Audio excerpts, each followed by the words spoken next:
Hi everyone, Lisa Haven here, and I've got a very important report to share with you. And that is this: secret algorithms are being created by big tech organizations. And these algorithms could, well, for example, put you or a loved one in jail for a crime you didn't commit.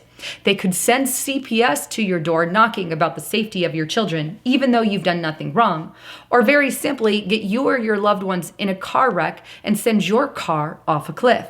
But before I get into the report, I want to give a big shout out to my partner at TrumpCoin2020.com. I want to encourage you guys to check these out. They are amazing and great gifts for your loved one. They come not only in silver, but also in gold now. I'll toss the gold one up on the screen so you can see it. But these can be used and for a rainy day, or they can be bartered, and it's a good way to commemorate the Trump administration. So check that out at TrumpCoin2020 below. All right, so back to the broadcast.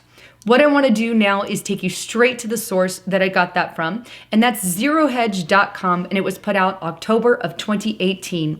And the report is titled, "The Secret Algorithm That Could Send You to Prison, Take Your Kids, or Crash Your Car." Now, the report goes on to talk about how algorithms can be used, and he gives example of how a man faces murder charges and the main witnesses against him was a computer algorithm. The algorithm analyzes complex DNA samples and decides that the DNA of the accused is present in the sample. Naturally, the defendant in the case is going to want to know exactly how this algorithm works, because the evidence for his earlier conviction for the same murder had relied on a different DNA machine. But scientists later decided that the algorithm wasn't quite right, and the evidence that convicted the man in the first place was changed from positive to not really conclusive, so it was inconclusive. All the while, the man sat in prison for a faulty algorithm. So the lawyer asked to examine the new machine's algorithm, and rightly so, because it's been messed up in the past. But the agency that created the algorithm refuses to give that info and says, "I don't want to share with you how we came to that conclusion." Meanwhile, people are getting sent to prison on a possible faulty algorithm. What am I saying here? Well, it's already happening. Check out this article. This is on the San Diego Union Tribune.com, and it's "Murder Case Deploying Cutting Edge DNA Analysis Moves to Appeals Court." Now, this article talks about an algorithm that was being used to detect murder cases, or if someone committed a murder or not. This system was used to create that algorithm to decide that fate. Well, in all honesty, when they were inquired by lawyers and personnel who are involved, exactly how does this algorithm that accuses people work?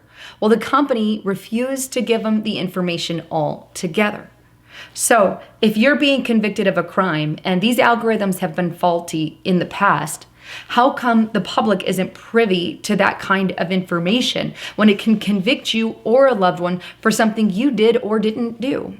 For example, if you only had one witness in a crime against you, and that witness was an algorithm based off of whatever logic this algorithm has been programmed to believe, that's your only accuser. And by law, nobody's questioning this actual algorithm. Well, maybe it should be questioned. Take a self-driving car, for example. They operate off of algorithms. Here's what I'm talking about. Imagine you and your loved one in the car driving down the road in a self-driving car.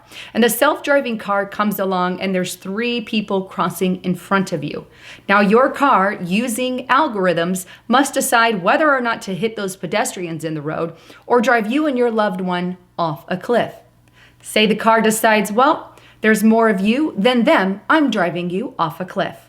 And off you and your loved one go. These are things that algorithms can decide in the future. Or here's another example. Take CPS. CPS may have a whole algorithm that they decide off of a survey that your child took at school. And on this survey, your child just so happened to run a few alarm bells in a few areas. So CPS comes knocking at your door based off an algorithm and no actual evidence or proof. What have you been accused of? Where does this algorithm come from? What was used to decide to run you off a cliff? What was the algorithm used to send CPS to your door?